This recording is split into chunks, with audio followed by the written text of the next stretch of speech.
Hello, Victoria Ali here with everyonecounts.world. Are you currently looking for a job yourself or know someone who is? What's been on my mind lately is talking about the hidden job market process. And before I talk a lot about what the hidden job market is to me, what I'd like to share is my concept of a good mindset to be in for the process. And that is to relax and get into a space of abundance and prosperity, that anything is possible and that I don't need to stress about the details. I just need to realize that I'm looking for a match. And that's the most important piece of the puzzle, that I'm looking for a really good match for myself, the company, the clients, and to feel like I can actually be of service and contribute and have a prosperous life in the process. So, one of the mindsets that I think about was inspired by an article I read years ago when I was just getting out of college myself. And the article shared that 1 out of every 4 jobs, or 25% of any current filled position right now, is under transition. Either a person is deciding that they want to leave that position and they haven't told their employer yet, or someone is going through a layoff and that position is being eliminated, or maybe they're changing the direction of that position, or someone's graduating from college or high school and they're leaving a job that they've been doing on the side. There may be multiple reasons why somebody might be wanting to move. Maybe they want to be closer to their kids, so they're leaving one area of the country to go to another. Maybe they just want a different pace of life and move from the city into the country. So there could be a million reasons why somebody might be leaving a position. And for those reasons, it really helps me to understand that although there might not be a lot of listings in the traditional advertising sources, such as online job search engines or company websites, there may be a lot more opportunity than is actually being revealed. And of course, there's always starting your own business, which is another opportunity that can be a really great option for many of us, which I've actually done myself a couple of times during unemployment periods. Before I go into what the hidden job market is for me, what I'd like to talk about is the normal job process. And this probably won't be a surprise to any of you out there, but let me just go through it as a review. My experience looking for a new job, particularly early on before I understood the hidden job market, is that it would be like a funnel. First of all, I'd look for companies that I had an interest in or that had positions that I was interested in. So it's the top of the funnel, a lot of companies out there that I can research. Once I found those companies, then I would draft a resume and apply to those companies for positions that they had posted. Next, a select number of those companies would interview me for a position. Finally, I would receive several offers from different companies, or at least one or two, and then I would accept one of the offers, and that's the position that I would take and move forward with for a period of time. That was the normal job search process that I was trained on in college and in high school, and that I basically thought was the only way to do a job search. When I was a junior in college, I actually stumbled upon what I am now calling the hidden job market. Now, I had many jobs before I stumbled onto this process, but it was really great timing because this is right before I was graduating. And although I didn't have time to really change my degree on the level at which I might have wanted to at the time, using these strategies to address the hidden job market really made a huge difference in my first career after college, as well as several after that. In fact, this is my sixth dream career that I've had, and so I'm really excited to talk to you about how much fun and effective addressing the hidden job market is. Let's dive in now to what the hidden job market is. What I discovered with the hidden job search process is that I get closer to the companies themselves and get more of an idea of who they are and let them know more about who I am before I ever submit a resume to that company. And that's why it takes 30, 60, 90 days to do this process, because it might take a little bit of time to do this research. But for the thousands of dollars that some of us put into our college educations, and for the time involved and for the frustration and the hassles, short amount of time to do this process, even 6 months, but definitely at least 30 days to do this process, I think is really helpful and can supercharge your happiness and prosperity in your career path. The basic idea behind the hidden market is that instead of starting with finding the companies and just sending resumes in based on what's available on the market, It's actually researching what are the companies out there that might have positions that fit for me, that I'm interested in. I may have a couple of industries that I'm interested in at the same time. That's basically the first step, is to research what these companies are. And there are so many ways to do this. You can use some of the traditional resources or tools, such as the online recruiting sites or company websites. However, there's another resource that I found in the United States, and likely these are available in other countries as well, and that is called a book of lists that is available in all the major job markets and many of the secondary job markets. So it might be Denver, San Francisco, Dallas, New York, Chicago, Orlando.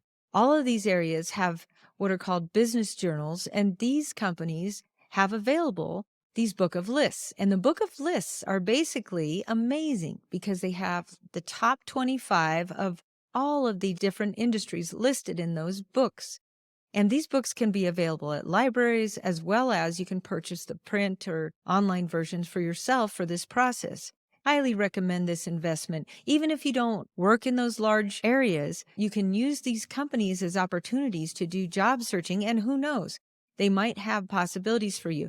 Now, you can also go locally to your Chamber of Commerce. You can look at the top 50 companies in your market and just take a look and see.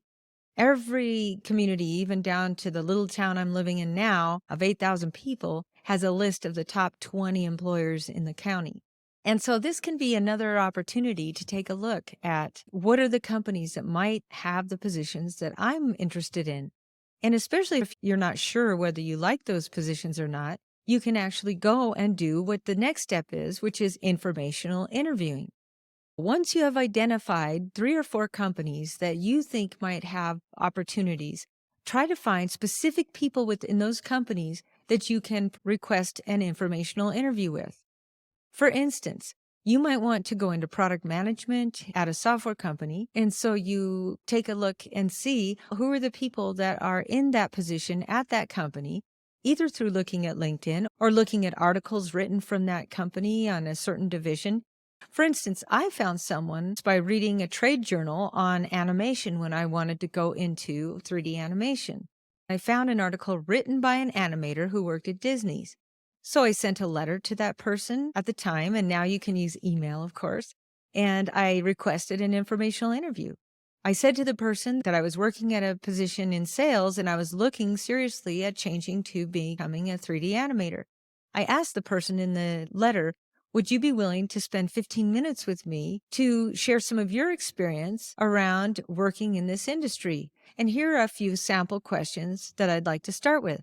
So in your letter or your email, what you might want to ask them are questions like, what do you like the best about your job or career?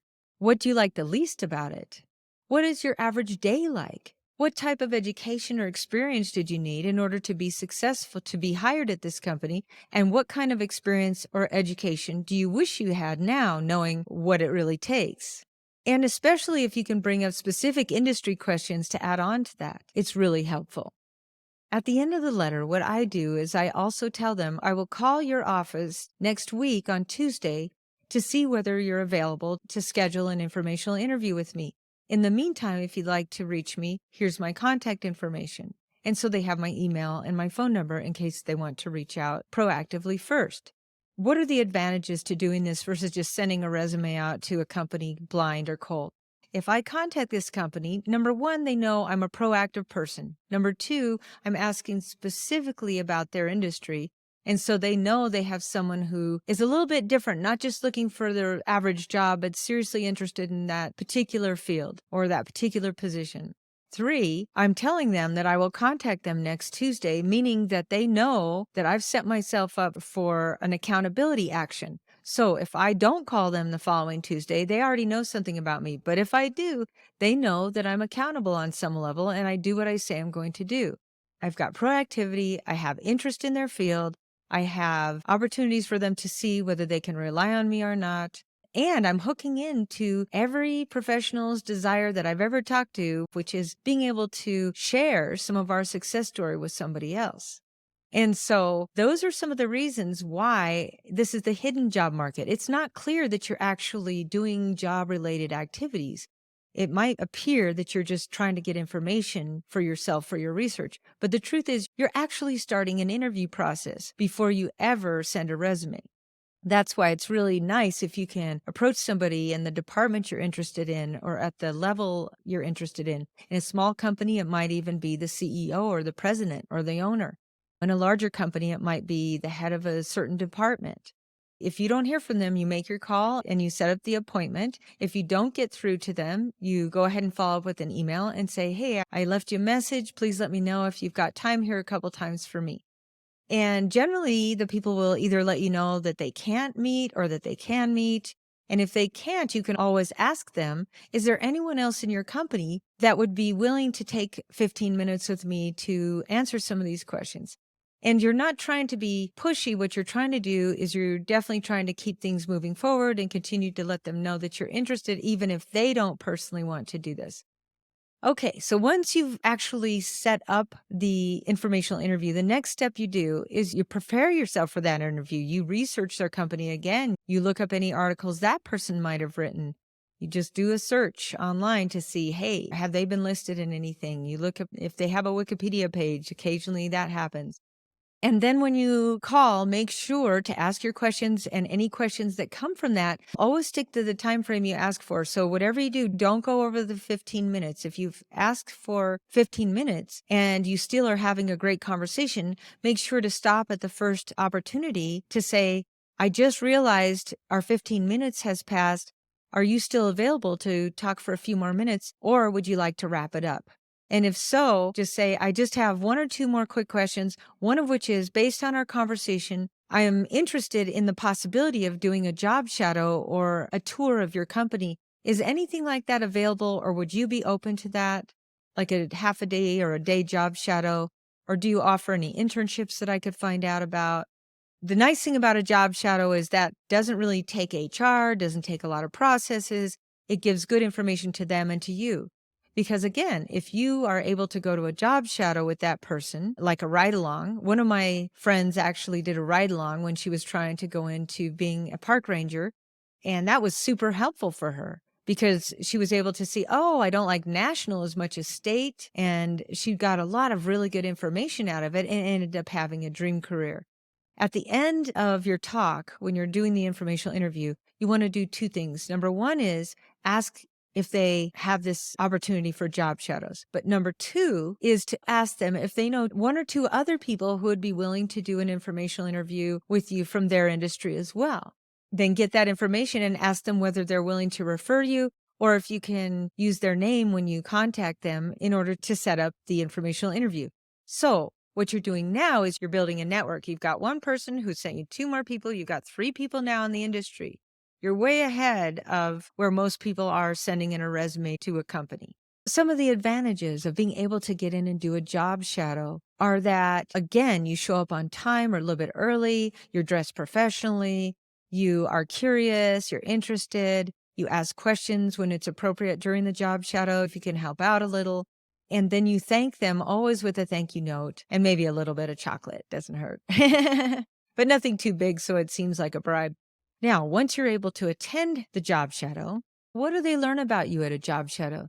They learn that you can show up on time, that you look professional, that you are curious and you have a positive team-oriented attitude. They learn that you're continuing to be interested in the field, and the more questions that you ask, then the more they know that you're serious about finding out whether it's a really good match or not. After you finish with the job shadow, make sure to thank them. At that point, you can ask them, after spending this time learning about your company, about your organization, getting this kind of experience here, I'm actually interested in working for your company. Do you have any positions either available now or coming up in the near future that you think that I would be a good match for? And then you just wait and see what they say. So there are three things you can do. If they say yes, then say, who would I direct my resume to? Or can I give it to you and you can forward it on? So you definitely want to apply in the appropriate way, but you can ask their advice. Remember, this is a coach. At this point, this person is giving you an informational interview, has allowed you to come in for a job shadow, has recommended you to other people. And so you can ask them, what's the best way for me to apply for this position? Would it be good for me to direct it to a particular person at the company or the standard procedure, but reference that you referred me to the position? If they don't have a position open, then you can ask, can I keep in touch with you periodically to see if you have any openings or if you have any additional things that are changing within your company and keep you updated on my progress?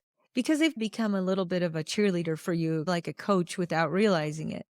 The other thing you can do is you can ask them, if you were in my position, what would you do in order to break into this business, into this type of a position? And then they can tell you what they do.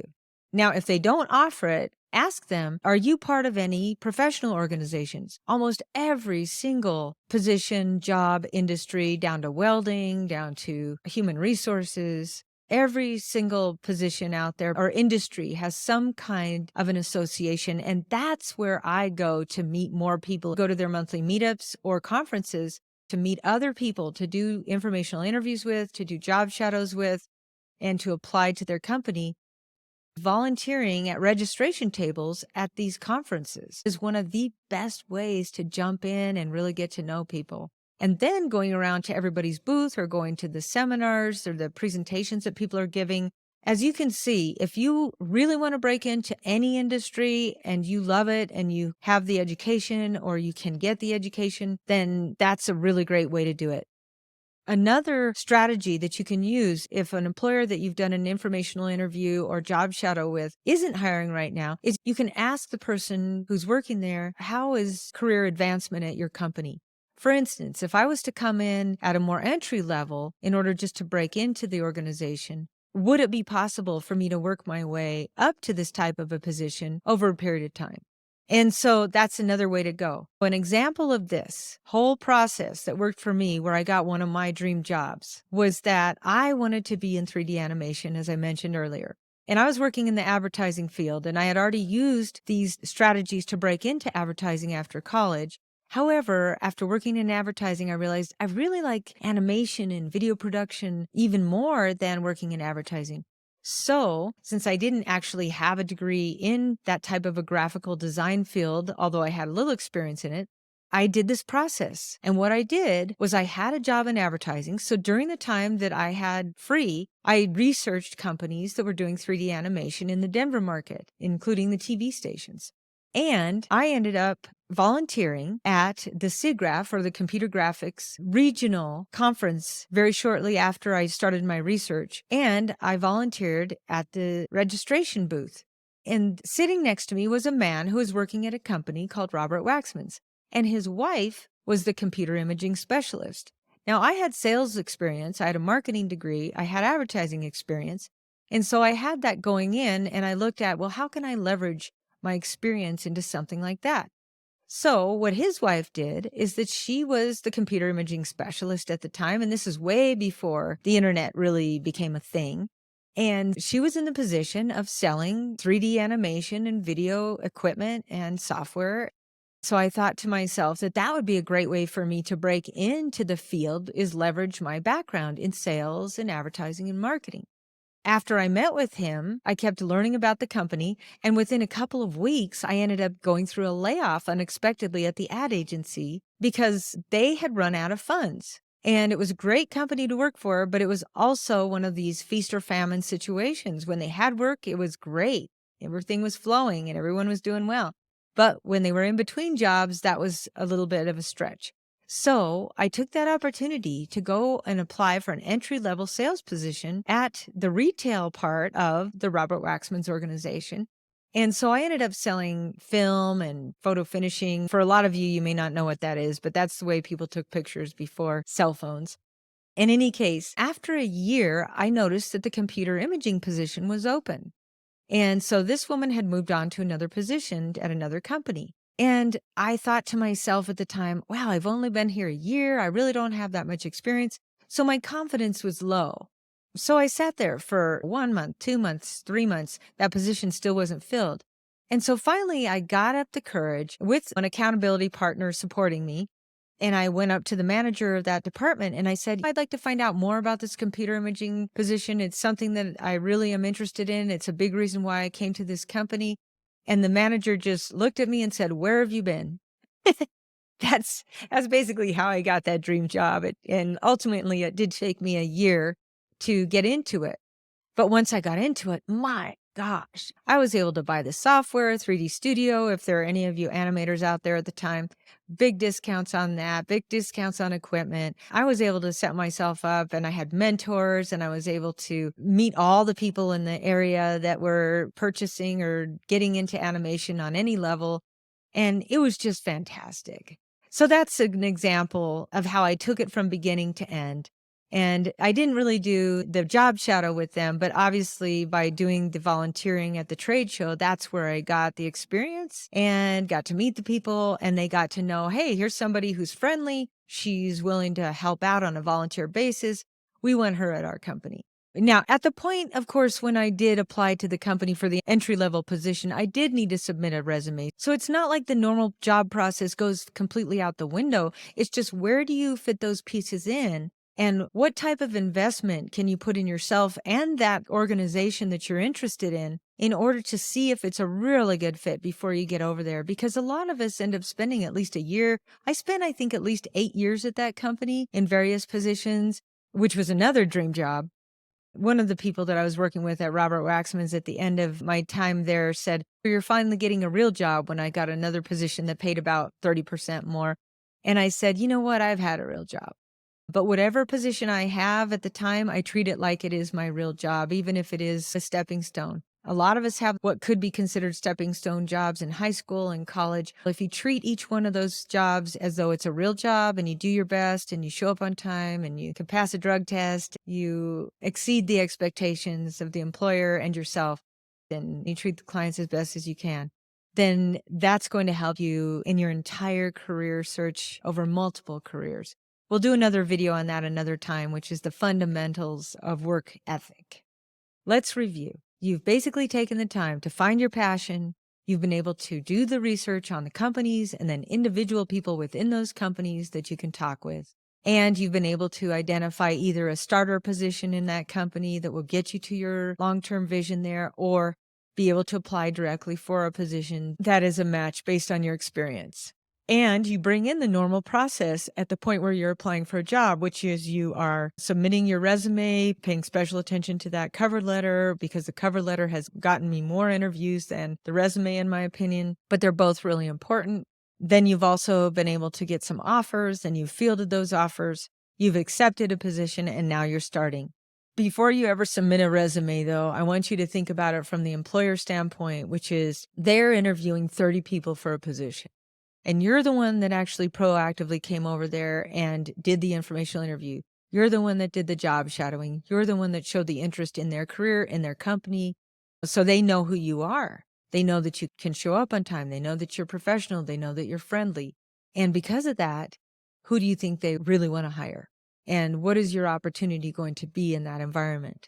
Oftentimes, you'll get an offer because there wasn't even a job opening showing when you went in to do all that. So be aware that this is the hidden job market and it's really good for everybody involved from my experience. Please offer a comment if you try this process and let us know how it works. And as we go forward, we'll do more videos. In the meantime, if you are at a place where you really are looking at trying to find your passion, or you want some more specific ideas and support around how to make it happen through some of these hidden job market tactics, go to everyonecounts.world and subscribe to our courses. Very low $19 a month monthly fee, $159 for the year. We'll be adding more tools, we'll be adding more courses, and it's all included for that low rate. That will lead you to more resources and more support and more opportunity to reach your happy, abundant, prosperous career as soon as possible. I'm wishing for your highest and best good today and always. Take care.